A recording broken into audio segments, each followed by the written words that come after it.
আন্তর্জাতিক বাংলা সংবাদে সবাইকে স্বাগত। সুপ্রিয় দর্শক শ্রোতা, পৃথিবীতে চলমান আছে তৃতীয় বিশ্বযুদ্ধ। ইরান ইসরায়েল চলছে পাল্টাপাল্টি হামলা। লেবানন যুদ্ধবিরতি দিয়ে মাঝে মধ্যে সেখানে হামলা চালাচ্ছে ইসরায়েল আমেরিকা। এদিকে নতুন সরকার গঠনে 50 জন অসীয় সদস্য জুড়ে দিয়েছে ইসরায়েল আমেরিকা। জানিয়ে দিব আমাদের হাতে থাকা সর্বশেষ আন্তর্জাতিক আপডেট বাংলা সংবাদ। শুরুতেই থাকছে সংবাদ শিরোনাম, এরপর জানাবো বিস্তারিত। ইয়েমেন উপকূলে আমেরিকার যুদ্ধ জাহাজে হামলা চালাচ্ছে হুতি বিদ্রোহীরা। আরো জানিয়ে দিব নেতানিয়াহু চান যুদ্ধ চিরকাল চলুক, ইসরায়েল বিরোধী নেতা। যুদ্ধের প্রস্তুতি নিতে চীন সীমান্তে নজিরবিহীন সেনা মোতায়েন ভারত ও চীনের। পশ্চিমা বিশ্বকে বিভক্ত হতে দেওয়া যাবে না, বড় যুদ্ধের প্রস্তুতি। ডক্টর ইউনূস অত্যন্ত যোগ্য, তার উপর আস্থাপূর্ণ রয়েছে, অমর্ত্য সেনের ঘোষণা। এদিকে সেনাবাহিনীকে যুদ্ধের প্রস্তুতির নির্দেশ দিলেন উত্তর কোরিয়ার নেতা কিম জং উন।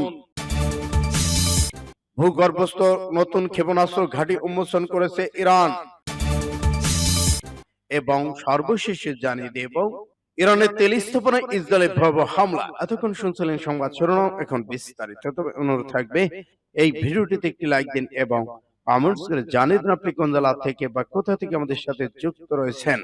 ইরান ইসরায়েল যুদ্ধের আপডেট সংবাদ হাতে পেতে চ্যানেলটি সাবস্ক্রাইব করুন, আমাদের সঙ্গে থাকুন। ধন্যবাদ।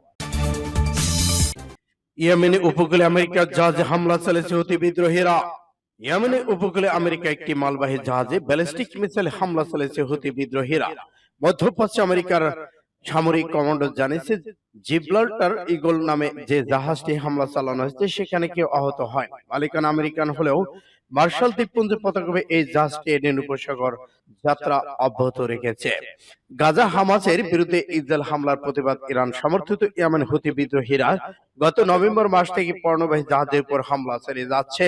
জাহাজটি ঈগল ব্ল্যাকশিপ কোম্পানি মালিকানাধীন তরফ থেকে জানা যাচ্ছে এই জাহাজটি স্টিল জাতীয় পণ্য বহন করছিল। যা হামলা চালানো হয় তখন জাহাজটি এডেন উপসাগর উপকূল থেকে 160 কিলোমিটার দূরে ছিল। এদিকে মার্কিন সামরিক কমান্ডো জানিয়েছে জাহাজে হামলা চালানো কয়েক ঘন্টা আগে লোহিত সাগরে অবস্থান্ত আমেরিকার যুদ্ধ জাহাজকে লক্ষ্য করে আরেকটি মিসাইল ছুড়েছিল, কিন্তু যুক্তরাষ্ট্রের যুদ্ধবিমান সেটি প্রতিহত করেছে। হুতিরা বলছে যেসব জাহাজ ইসরায়েলের সাথে সংযোগ আছে কিংবা ইসরায়েলের বন্দর দিয়ে যাচ্ছে সেসব জাহাজের উপর হামলা চালানো হচ্ছে। সূত্র ফাস্ট টুডে। নেতানিয়াহু চান যুদ্ধ চিরকাল চলুক, ইসরায়েলের বিরোধী নেতা। ইসরায়েলের প্রধানমন্ত্রী বেনিয়ামিন নেতানিয়াহু চান যুদ্ধ গাজায় চিরকাল চলুক, কেননা এই যুদ্ধ থেমে যাওয়া মানে নেতানিয়াহুর রাজনৈতিক বিপর্যয়, এমনটাই মনে করেন ইসরায়েলের ডেমোক্রেট পার্টির নেতা।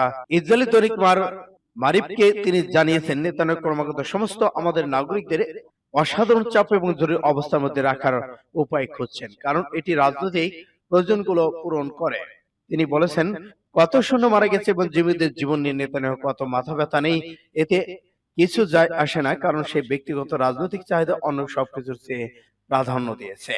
নেতানিয়াহু সরকার গাজার যুদ্ধবিরতির দ্বিতীয় পর্যায়ে বিষয়ে আলোচনা এড়িয়ে যাচ্ছেন বলে মনে করেছেন ইয়ারো গোলান। তিনি বলেছেন ইসরায়েল একটি চুক্তি সই করেছে, প্রথম পর্যায়ের 16তম দিন দ্বিতীয় পর্যায়ের জন্য আলোচনা শুরু করার কথা ছিল, তবে ইসরায়েল এই আলোচনা এড়িয়ে যাচ্ছেন।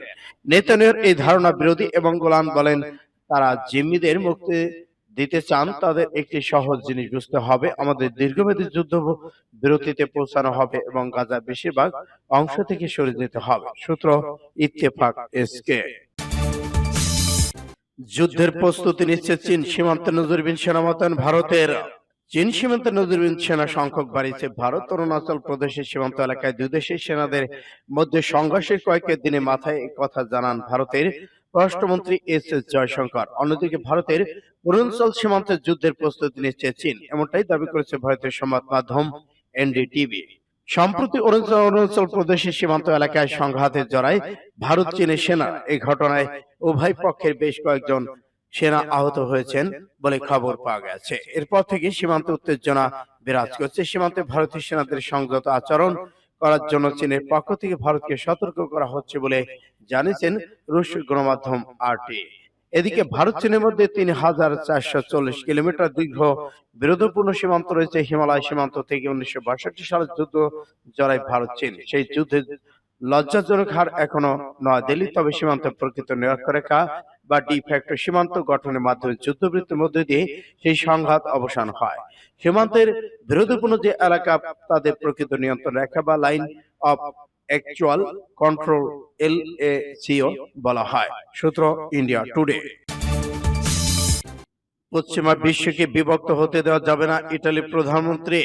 ইউক্রেন ইস্যুতে পশ্চিমা বিশ্বে বিভক্ত হয়ে যাওয়ার ঝুঁকি রয়েছে এবং তা এড়ানোই খুবই গুরুত্বপূর্ণ বলে মন্তব্য করেছেন ইটালির প্রধানমন্ত্রী জর্জিয়া মেলোনি। গতকাল বার্তা সংস্থা এপিকে জানায়, ডাউনিং স্টেটের যুক্তরাজ্যের প্রধানমন্ত্রী ক্লিয়ার স্টারমারের সঙ্গে আলোচনায় এ মন্তব্য করেন মেলোনি। আজ ইউক্রেন এবং বৃহত্তর ইউরোপের নিরাপত্তা নিয়ে লন্ডনে অনুষ্ঠিত হতে যাওয়া একটি সম্মেলনের আগে ক্লিয়ার স্টারমারের সঙ্গে দ্বিপাক্ষিক বৈঠক করেন মেলোনি। সেখানে তিনি বলেছেন, এই গুরুত্বপূর্ণ সময়ে এই খবরের সঙ্গে কথা বলা এবং সমন্বয় করাটা অনেক জরুরি। আমাদের সবার লক্ষ্য এক এবং ইউক্রেনের ন্যায়সঙ্গত দীর্ঘ স্থায়ী শান্তি প্রতিষ্ঠা করা এবং এই মুহূর্তে পশ্চিমা বিশ্বে বিভক্ত হওয়ার ঝুঁকি এড়ানো অনেক বেশি গুরুত্বপূর্ণ বলে মনে করি আমি।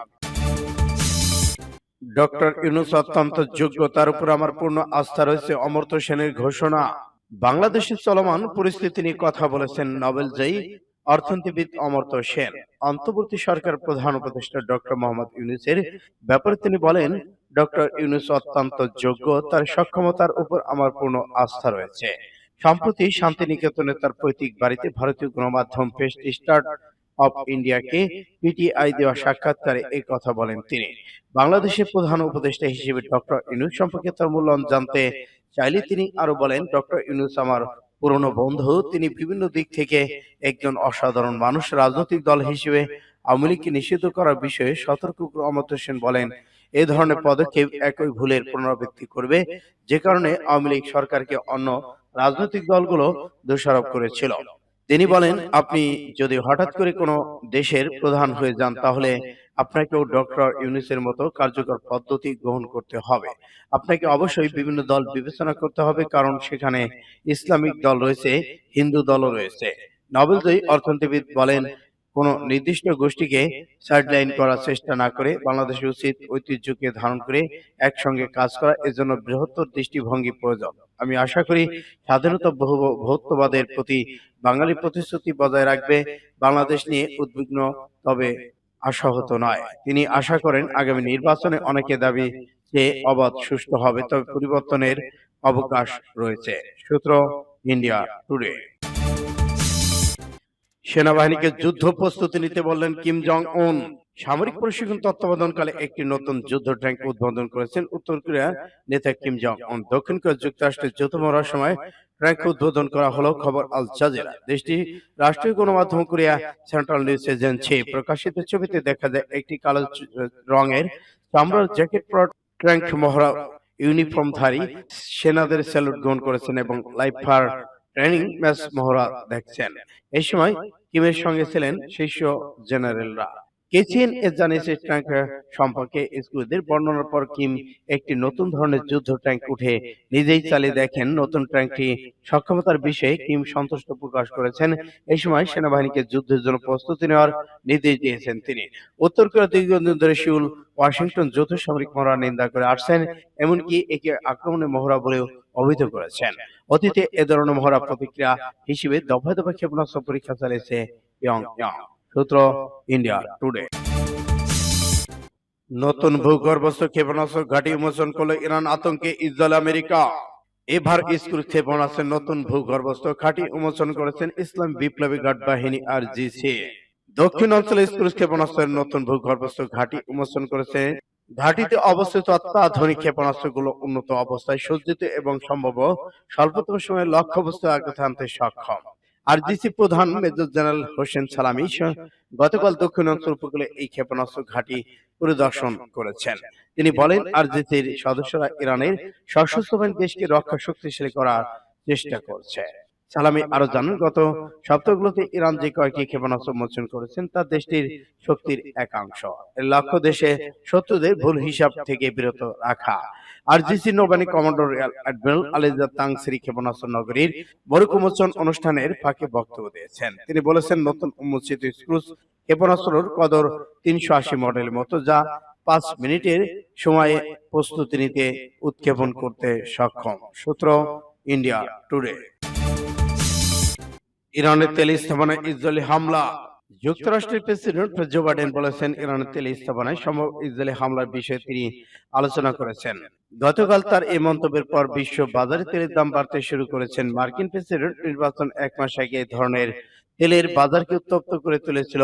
তবে বাইডেন জানিয়েছে, বৃহস্পতিবার ইসরায়েলের পক্ষ থেকে কোনো পাল্টা হামলার সম্ভাবনা তিনি দেখছেন না। পারস্য বার্তা সংস্থা এপি এই খবর জানিয়েছে। হোয়াইট হাউসের সাংবাদিকদের প্রশ্নের জবাবে বাইডেন বলেছেন, আমরা এ নিয়ে আলোচনা করেছি।